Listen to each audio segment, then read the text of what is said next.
Bonsoir les amis et bienvenue dans une nouvelle vidéo sur votre chaîne Barça Mania. Barça Mania est votre chaîne qui vous permet de rester informé sur toute l'actualité du meilleur club au monde, le FC Barcelone. Il y a quelques minutes a finalisé le premier match de cette ligue 2022-2023, choc qui a opposé au Camp Nou le Barça et le Rayo Vallecano de Madrid. Équipe qui avait finalisé la saison dernière en 12e position, mais qui avait battu le Barça à deux reprises au match aller à Vallecas et 0-1 au match retour au Camp Nou.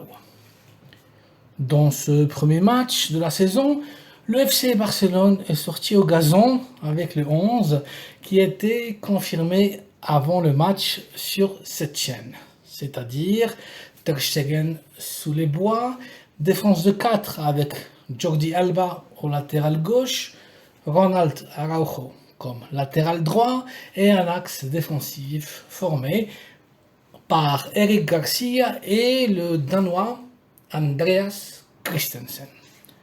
Au milieu de terrain, Xavi a choisi comme pivot défensif à Sergio Busquets, en construction Gabi et comme milieu offensif Pedri.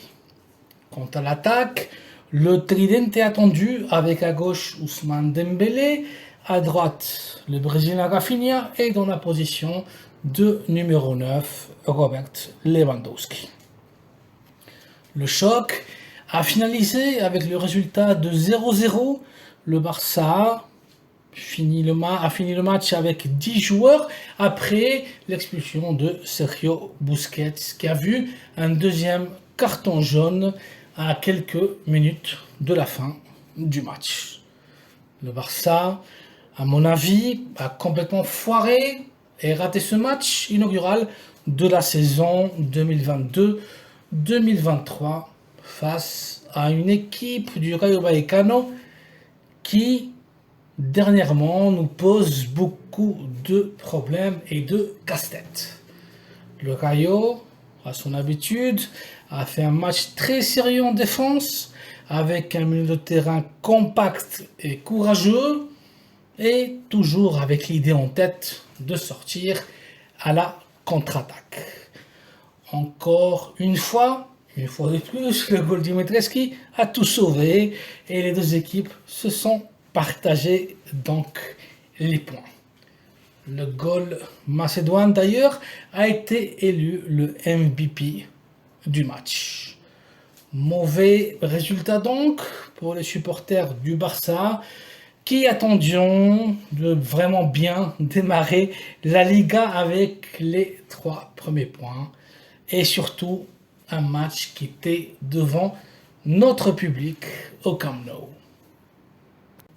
Mais ce 0-0 est plus des mérites du Barça que mérite des joueurs de Vallecas. On a vu un Barça dépassé, sans rythme de jeu, sans aucune lucidité, ni fluidité, particulièrement au milieu de terrain. Contrairement à son habitude, Sergio Busquets a perdu énormément de balles et le rendement et manque de rythme de Jordi Alba est tout sauf rassurant. Même sur l'aspect physique, on a vu une équipe madrilène mieux travaillée et plus rodée. Ce qui me pousse finalement à penser si la fameuse tournée américaine, la tant convoitée pré-saison que Xavi demandait, avait comme finalité de vraiment préparer bien l'équipe de façon consciencieuse, préparer vraiment bien la saison de façon sérieuse, ou bien c'était juste l'occasion d'aller gagner des sous, d'aller gagner de l'argent, vendre des maillots, faire du merchandising et promouvoir la marque Barça aux États-Unis. J'ai vraiment ce doute, conscient surtout de la crise financière que traverse le club catalan. Je me pose la question, il n'aurait pas été peut-être préférable de rester en Europe et jouer des matchs contre d'autres équipes espagnole, italienne, voire portugaise. Une pré-saison donc contre l'Inter de Milan ou bien les New York Red Bulls, ce n'est pas à mon avis l'idéal, même s'il est vrai qu'il y a eu deux bonnes épreuves, deux bonnes preuves de feu résolues avec brio face au Real de Madrid et la Juventus de Turin. Mais visiblement, ça n'a pas suffi pour que l'équipe soit bien préparée.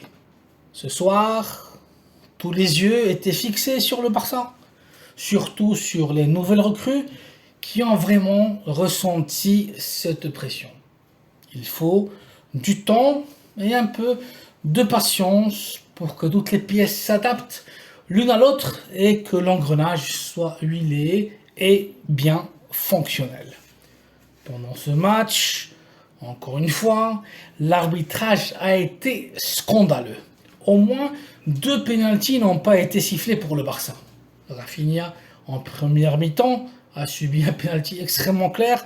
Et que dire de celui à Robert Lewandowski plutôt à la seconde mi-temps. Encore une fois, l'arbitre était le 12e homme contre le Barça. Franchement, basta, ça suffit. L'équipe a exercé une énorme pression dans les premières 20 minutes de jeu et les Dembélé, Rafinha et Lewandowski ont vraiment tout tenté, tout essayé pour battre Dimitrescu. Le Barça a eu pratiquement tout le temps le contrôle du match, mais l'équipe ne s'est pas vue récompensée avec la victoire tant méritée ce soir. À un moment donné du match, le Rayo Vallecano défendait avec une défense de 6 joueurs. Face au Rayo ce soir, les gradins du Cano étaient pleins, ce qui prouve que cette saison, les supporters sont en symbiose avec l'équipe et pleinement connectés avec Xavi et ses joueurs. Le supporter coulé est fier de l'équipe. Et le Barça a vraiment reconstruit une équipe extrêmement talentueuse. Et ça, le supporter en est tout à fait conscient. Ce qui était par contre vraiment inquiétant ce soir, et avec tous mes respects, devant une équipe tout sauf compétitive, et le pauvre, très pauvre rendement de Ronald Araujo en défense. Joueur que d'ailleurs j'adore, mais c'est juste inadmissible que ce joueur soit le latéral droit titulaire de l'équipe. Ce n'est simplement pas sa position. Et quand Xavi le met là, Ronald souffre énormément et nous on souffre avec lui. C'est vraiment du gâchis, du vrai gâchis de mettre un défenseur central top 3 du monde dans une position qui n'est même pas la sienne. Ça peut être un recours isolé, parfois en cas de blessure ou de carton rouge, mais depuis le début de la pré-saison, l'Uruguayen joue dans cette position qui n'est pas la sienne, et en plus, le soir où Xavi ne convoque pas Dest. Franchement, l'entraîneur s'est tiré une vraie balle dans le pied ce soir. Xavi, plus d'invention, s'il te plaît. Araujo au centre de la défense. Araujo ce soir s'est vu complètement dépassé, perdu ailleurs. Le Barça doit absolument recruter dans ce mercato un latéral droit. Absolument, c'est une vraie priorité. On dit souvent que les débuts sont toujours difficiles. Dans cette première journée de Ligue, on a vu un Barça déterminé, un Barça vertical, mais qui lui manque énormément de rythme de compétition et de conditions physiques. L'équipe a essayé, mais sans lucidité et avec beaucoup de manque de concentration et un excès, je dirais, de nervosité. L'équipe a été trop prévisible. Christensen a été spectaculaire en défense. Et puis avec l'entrée en jeu en deuxième mi-temps d'Ansu Fati pour un Rafinha qui s'est absolument vidé, qui a tout donné, l'équipe a été plus verticale et dangereuse.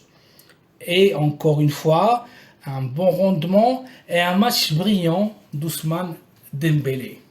Mention spéciale pour le duo constitué par Pedri et Robert Lewandowski qui se montrent toujours létal à chaque fois qu'ils ont l'occasion de connecter ensemble.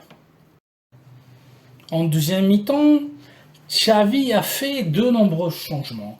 À la minute 60, Frenkie de Jong pour Gabi, Sergi Roberto pour Andrés Christensen et Ansu Fati pour Rafinha.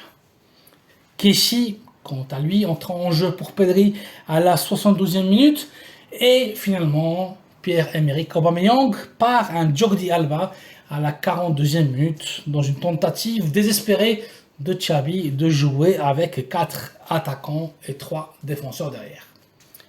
Seul le changement de Gabi et l'entrée en jeu du milieu de terrain néerlandais ont réactivé l'équipe. Mais ça n'a pas suffi pour remporter le match et avoir la première vraie joie de la saison. Sergi Roberto n'est tout simplement pas apparu. Ansu Fati a tout essayé pour marquer, mais il n'est pas encore devenu le même joueur qu'avant ses nombreuses blessures et opérations. Kessie a tout disputé, très courageux l'Ivoirien, mais a perdu quelques balles qui ont favorisé des contre-attaques assez dangereuses du Rayo Vallecano. Et que dire d'Aubameyang? Oba n'a pas eu trop de minutes de jeu, mais assez de temps pour créer une grosse occasion qui a presque transpercé les buts de Dimitrescu. En fin de compte, fin du match, 0-0, un point chacun. Résultat décevant pour le Barça et ses supporters. Xavi a encore beaucoup de boulot devant lui pour rendre cette équipe encore une fois championne. Merci les amis d'avoir vu cette vidéo. Merci de la liker et de vous abonner à la chaîne pour être toujours informé sur toute l'actualité du meilleur club du monde, le FC Barcelone.